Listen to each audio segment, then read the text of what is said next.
Halo semua, pada video kali ini kita akan update ya untuk pergerakan dari Bitcoin dan juga Ethereum. Ini bulan Maret, akhir bulan ya, jadi kita akan coba intip juga untuk closing dari weekly dan monthly-nya itu berpotensi seperti apa nanti pada video kali ini kita akan coba intip sama-sama nanti ya. Jadi sebelumnya saya ingin infokan kita ada grup Discord secara free. Anda bisa juga join ya di sana karena kita akan lebih sering update untuk pergerakan Bitcoin, Ethereum maupun altcoin yang menarik di grup Discord kita. Anda bisa juga diskusi langsung dengan saya, bertanya-tanya di sana. Caranya cukup mudah ya, Anda bisa langsung coba klik ya link yang ada di kolom komentar yang saya pin. Nanti Anda akan langsung join di grup Discord kita, khusus untuk 25 orang pertama saja ya. Jadi pastikan Anda join juga di grup Discord kita karena kita akan lebih sering untuk update market di situ. Jadi langsung aja kita akan bahas ya untuk video kali ini Bitcoin. Untuk Bitcoin kita coba cek di monthly closing ya. Sebenarnya monthly closing ini so far so good ya. Dia hijau. Selama dia tidak tembus di bawah area low-nya ada di 59.000, so far agak susah ya dia untuk kembali turun di bawah harga 59.000.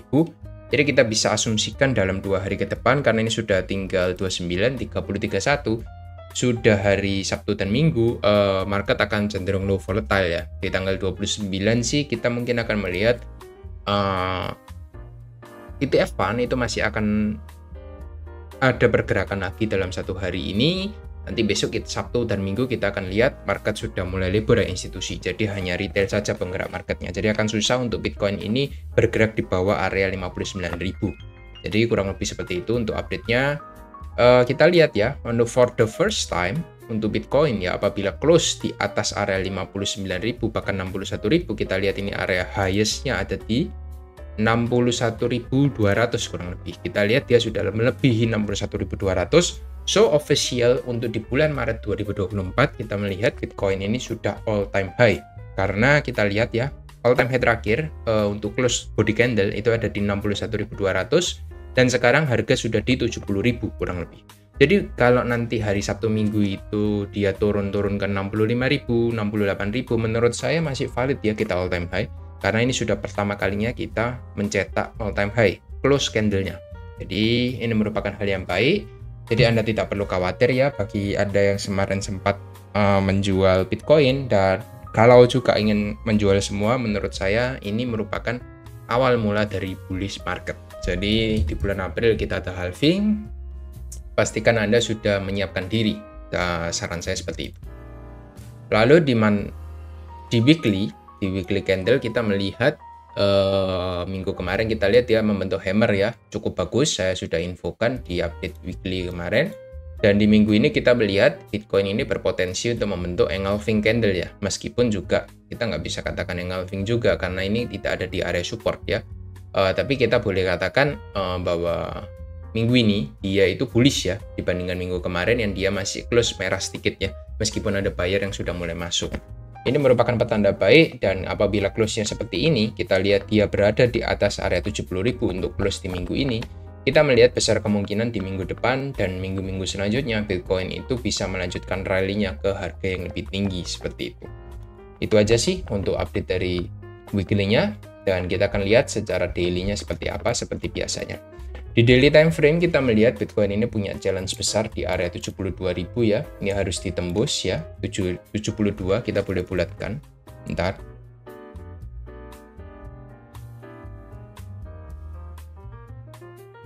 Nah, kurang lebih seperti ini merupakan area challenge yang terbesar ya.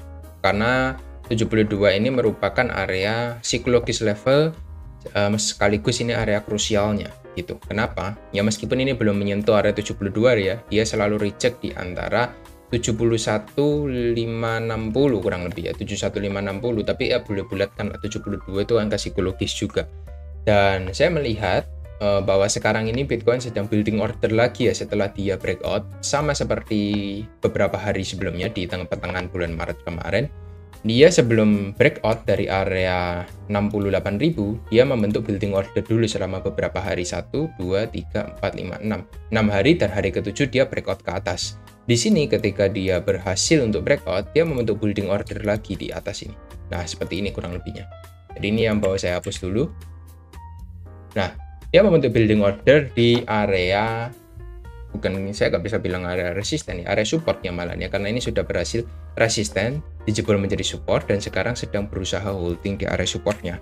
Dan kita lihat selama 4 hari terakhir Bitcoin ini nggak kemana-mana ya, dia cuma mondar-mandir aja di area sekitar 71.200 sampai di area low-nya sekitaran 69.000 kurang lebih.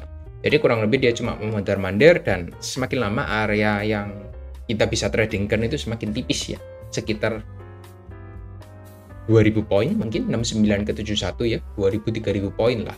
Jadi nggak terlalu besar under areanya, dan di 4 jam sih saya melihat selama Bitcoin masih belum tembus dari area 71.600, saya melihat dia cuma mondar-mandir saja ya untuk membentuk konsolidasi ya. Dan VWAP-nya ini tambah lama juga tambah tinggi ya. Jadi kita bisa jadikan VWAP ini juga sebagai area support, sekaligus area box orange ini sebagai area resisten become supportnya. Jadi apabila nanti Bitcoin dibanting ya di hari Jumat ini, kalau ada news ya, harusnya ada news ya hari Jumat itu. Saya nggak tahu ada news apa, karena saya belum cek juga per video ini saya buat gitu. Jadi kalau ada news tiba-tiba Bitcoin dibanting ke 68.000, jangan panik ya, karena ini dia cuma retest dari resisten become supportnya saja.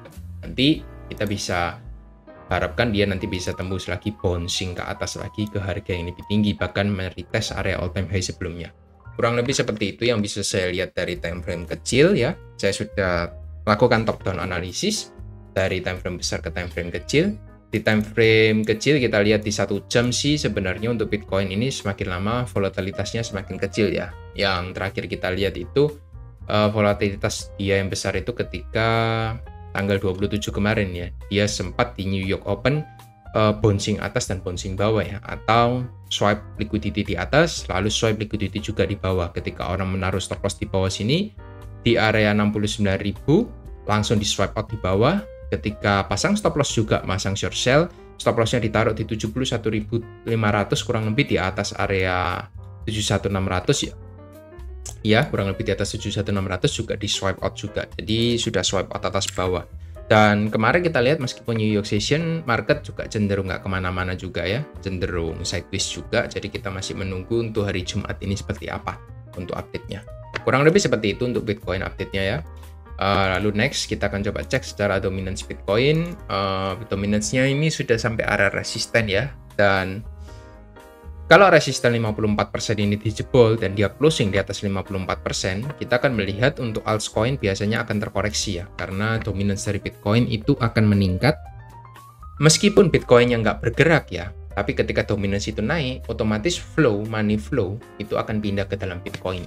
Jadi untuk altcoin itu juga akan terdampak ya, karena akan ada outflow meskipun tidak terlalu besar mungkin ya, hanya 1-2%, tapi overall kita akan melihat untuk outflow itu akan sedikit bleeding gitu. Apalagi nanti kalau misalnya dibarengi juga Bitcoin itu bleeding ke bawah, altcoin bisa double bleedingnya. Kalau Bitcoin bisa minus 2%, 1%, altcoin bisa 3-4%, bahkan 5%, seperti itu.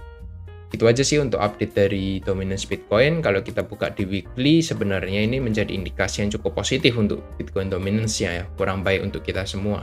Karena ada potensi bahwa Bitcoin dominance itu akan segera melanjutkan rally-nya ke atas lagi, seperti itu. Lalu, dari Ethereum Bitcoin kita melihat dia sudah mencapai area support dan belum ada pergerakan tanda-tanda bahwa Ethereum akan segera untuk outperforming daripada Bitcoin. Jadi sabar-sabar dulu untuk Ethereum ya. Kita akan coba cek juga untuk Ethereum-nya. Saya masih belum melihat bahwa Ethereum itu akan segera outperform dibanding Bitcoin ya. Karena kalau kita coba cek secara monthly time frame, ini kita kelihatan jelas ya bahwa Bitcoin itu sebenarnya sudah all time high, tapi Ethereum kita lihat dia masih belum all time high, dan bahkan dia untuk closing di monthly-nya cenderung ada rejection membentuk spinning top ya. Dia cuma naik sekitar 6%, tapi kita lihat untuk rejection di area supply-nya itu sangat besar sekali. Rejection-nya itu sebesar kurang lebih sekitar 13% untuk closing-nya. Jadi agak struggling untuk Ethereum bisa mempertahankan untuk momentum bullish-nya kembali bullish di atas area 4.000 kurang lebih. Itu yang saya lihat dari Ethereum. Dan Untuk weekly-nya kita lihat juga tidak terlalu kuat ya, dia masih membentuk inside bar saja di area support ya. Jadi kita masih akan menunggu untuk closing dari weekly-nya di hari Minggu Senin nanti seperti apa. Sekaligus nanti Senin itu closing dari monthly-nya. Nanti kita akan coba update di hari Senin. Itu aja sih. Lalu untuk di daily ini lebih terlihat jelas lagi ya bahwa Ethereum itu sebenarnya belum mampu ya untuk breakout di atas 3650 sebagai area flipping-nya. Ya, karena kalau kita melihat Ethereum itu belum berhasil breakout dari 3650, maka Ethereum ini belum bisa kita katakan sudah ada change of character. Dia masih berusaha untuk tembus dari 3650. Di sini sudah ada sign ya, sign yang cukup positif membentuk bullish engulfing di area support. Kita harapkan di hari Jumat ini dia bisa langsung rally lagi di atas 3650 untuk closing di sana. Jadi closing di monthly-nya nanti kita bisa lebih confident untuk Ethereum bisa melanjutkan penguatannya ke atas seperti itu. Yang lain belum ada hal positif yang bisa kita lihat. Hanya ini ada sign ya, sign yang cukup oke. Ada bullish engulfing di sana. Tinggal nanti kita lihat untuk follow up-nya seperti apa. Kurang lebih seperti itu ya teman-teman. Untuk Ethereum update-nya. Yang terakhir dari total 3 kita melihat untuk total 3 dia sudah mencapai area high yang sebelumnya. Jadi total 3 ini sudah rebound ya. Seperti yang sudah saya info, ada potensi dia retest ke 640 miliar dolar dan sudah hit 640. Jadi dia langsung rebound lagi ke atas. Target selanjutnya ada di 825 miliar dolar. Jadi kita akan melihat untuk total 3 ini sooner or later dia akan juga meretest area weekly-nya ya. Di sini kenapa kok saya mark area 825? 825 ini merupakan area perbatasan juga, area flipping ya. Ini menjadi area resisten, ini menjadi area support, dan ini menjadi area resisten. Dan itu berpotensi kita akan retest lagi menjadi area resistennya, seperti itu. Karena kita belum pernah retest area 825 juga semenjak dari tahun 2022 kemarin. Ya, semenjak dari bearish market di tahun 2021 kita belum pernah retest area 825 miliar dolar seperti itu. Jadi kurang lebih seperti itu ya untuk update-nya dari semua market, dari Bitcoin dan juga Ethereum sudah saya jabarkan secara lengkap. Mungkin yang kita ingin coba bahas dari Bitcoin ETF flow ya, dan juga dari liquidation heatmap-nya. Untuk ETF flow di tanggal 28 Maret kita lihat 27-28 tanggal 27 kita lihat ini sudah market itu sudah mulai kembali akumulasi lagi ya. Setelah dia 5 hari beruntun itu ada distribusi dari institusi dan kita lihat dia sudah mulai akumulasi lagi ya di tanggal 26 kita lihat ada Fidelity yang memimpin, di tanggal 27 kita lihat juga bahwa BlackRock itu sudah mulai akumulasi dengan nilai yang cukup besar. Jadi meskipun dari GTBC ini terus melakukan distribusi tapi overall masih positif, jadi masih nggak ada yang perlu kita khawatirkan seperti itu. Di tanggal 28 kita melihat ada pelemahan secara flow ya. Inflow-nya melemah, tapi secara GTBC buang barang juga mengecil ya, sekitar 100 miliar dolar aja. Jadi overall kita masih mendapatkan total inflow sekitar 179 miliar dolar. Jadi masih cukup oke meskipun nilainya cukup kecil seperti itu ya. Secara liquidation heatmap, next kita lihat juga USD Paper Wall-nya per 3 hari kemarin. Bentar ya. Nah, kita lihat ini ada area yang sudah di swipe out ya, tanggal 27 kemarin yang sudah saya infokan. Kita lihat ya, Bitcoin di tanggal 27. Ada orang yang pasang short ya di sini di tanggal 27. Nah, di sini. Dan ini ada yang banyak yang kena liquidation ya di sini ya. Dan juga ada area long-nya juga banyak yang kena liquidation, kena stop loss seperti itu. Kita lihat di sini untuk area liquidation di buy side liquidity-nya ada sekitar mungkin 300 miliar dolar ya. Lalu untuk sell side-nya ini lebih besar ya, mungkin sekitar ada 400 lebih, bahkan 500 miliar dolar mungkin ya di tanggal 27. Langsung kena swipe, langsung harga swipe out, swipe atas, swipe bawah. Setelah itu harga melanjutkan rally-nya dan sepertinya untuk target next-nya apabila Bitcoin diberikan restu untuk naik, dia akan isi bensin di area atas, ini ada sekitar 500 miliar dolar di area 72.000.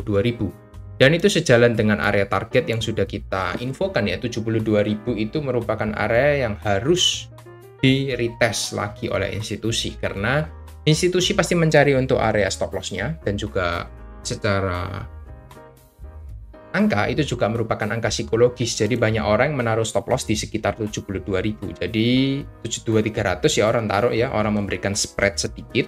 Tapi ini biasanya akan di swipe juga untuk naik ke atas dulu sebelum nanti dia menentukan arahnya. Apakah fake out seperti tanggal 27 kemarin ataukah 72.000 dia bisa rally terus ke atas. Jadi perhatikan sama-sama ya nanti ketika harga mencapai 72.000 untuk update-nya seperti apa. Nanti Anda bisa coba follow up. Kita akan coba bantu juga untuk update dari Bitcoin dan juga Ethereum di closing monthly-nya nanti seperti apa.